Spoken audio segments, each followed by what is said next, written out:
anu. Artinya itu barang siapa yang merutinkan salat sunnah 12 rakaat dalam sehari, maka Allah akan membangunkan bagi dia sebuah rumah di surga. 12 rakaat tersebut adalah 4 rakaat sebelum zuhur, 2 rakaat sesudah zuhur, 2 rakaat sesudah maghrib, 2 rakaat sesudah isya, dan 2 rakaat sebelum subuh. Nah, dari hadis ini kita bisa paham kalau Allah itu menjanjikan hambanya dibangunkan rumah nantinya di surga. Kalian mau nggak dibangunkan rumah di surga? Mau.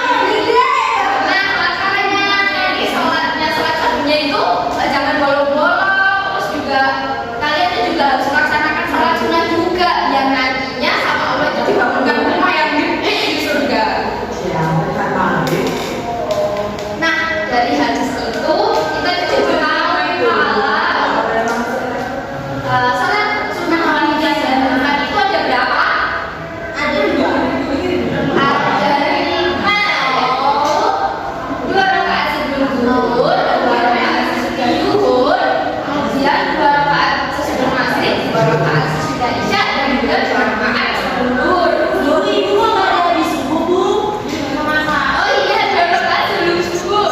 Habis itu kalau yang sholat sunnah rawatib berjamaah ini yang tidak dianjurkan ya, atau tidak ditekankan oleh Nabi, itu ada berapa rakaat? Ada 5. 5. Apa aja Mas Omar? 4 rakaat sebelum zuhur. Maksudnya yaitu 2 rakaat pertama termasuk sunnah muakkad, 2 rakaat berikutnya termasuk baru muakkad. Yang kedua 4 rakaat sesudah zuhur. Maksudnya 2 rakaat pertama termasuk sunnah muakkad, 2 rakaat berikutnya termasuk baru muakkad. Yang ketiga 4 rakaat sebelum asar. Yang keempat 2 rakaat sebelum maghrib. Yang kelima 2 rakaat sebelum isya. Iya, betul. Sekian yang Ibu terangkan. Terima kasih. Assalamualaikum warahmatullahi wabarakatuh. Oke adik-adik, nah itu tadi sudah belajar tentang jumlah rakaat sunnah rawatib. Oke, sekarang lantas niat sholat sunnah rawatib. Oke, tadi ada apa saja rakaat dalam sunnah rawatib? Ada Ya, ada semua muhammad, semua muhammad. sebelum apa? Sholat subuh ada? Ada 2. Ada 2 rakaat. Kemudian sebelum zuhur Ada. ada sebelum dan sesudah zuhur. Oke.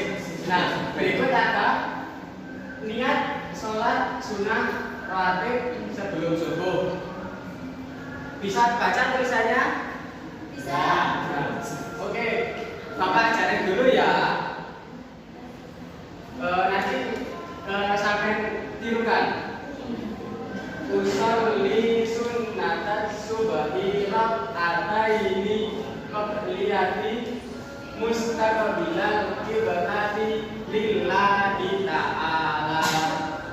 Ayo sama-sama. Bismillahirrahmanirrahim.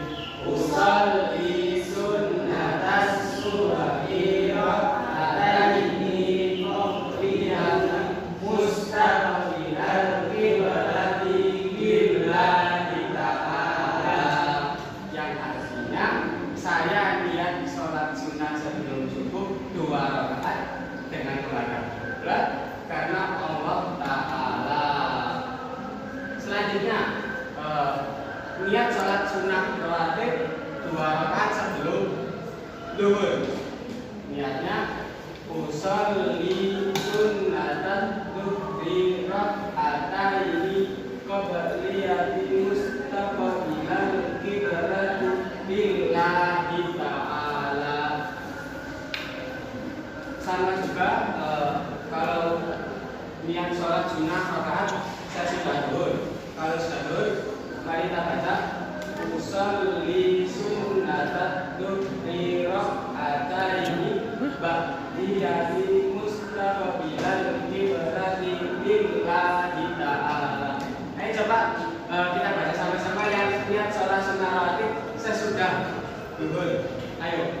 Bismillahirrahmanirrahim. Usolli sunnatan duhri rak'ataini ba'diyatan mustaqbilal qiblati lillahi ta'ala. Allahu Akbar. Jadi kalau sebelum itu kembali lagi, kalau sesudah apa? Dia. Oke. Kemudian akan niat sholat sunnah rawatib sesudah sholat maghrib. Niatnya yaitu usolli sunnatal maghribi rak'ataini ba'diyati mustaqbilal qiblati lillahi ta'ala. Kemudian niat sholat sunnah rawatib 2 rakaat sesudah sholat isya. Itu niatnya usolli sunnatal isya'i rak'ataini ba'diyati mustaqbilal qiblati lillahi ta'ala.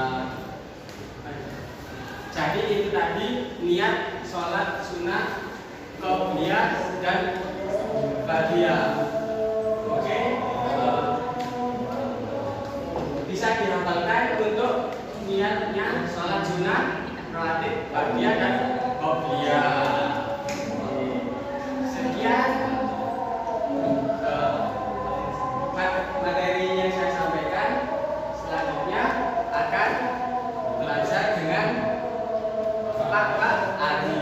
Oke. Selanjutnya kita membahas tentang hikmah sholat sunnah rawatib. Dari Bu Dewi tadi mulai dari pengertian sholat sunnah. Yang kedua panitia dari lafaz dan niat saat sholat sunnah. Nah yang keempat yakni tentang hikmahnya. Mas Abdul bisa dibaca untuk yang nomor 1 hikmahnya apa? Menyempurnakan pahala ibadah sholat fardu. Nah, kalau yang sholat fardunya masih bolong-bolong atau bahkan tidak sholat, jangan tidak sholat ya. Dan sholat sunnah rawatib itu dapat menyempurnakan pahala dari ibadah sholat fardu kita. Di mana ada apa saja Mas Abdul sholat fardu? Oh, fardu. Aku nggak pernah sholat, Pak. Fardu, sholat fardu ada berapa? Lima. Ya, fajar, Subuh, subuh, zuhur, asar, maghrib, isya, witir. Wah, witir. Bagus sekali Mas Abdul, tepuk tangan dulu. Nah, selanjutnya ada dapat menghapus dosa yang telah kita lakukan. Jadi selain daripada menyempurnakan dari sholat fardu kita, sholat sunnah rawatib juga bisa menghapuskan dosa yang telah kita perbuat dahulu. Yang ketiga, mencegah perbuatan yang buruk. Nah, daripada minum kopi atau keluar malam-malam, lebih baik kita sholat sunnah rawatib. Ada sholat sunnah qobliyah dan ba'diyah.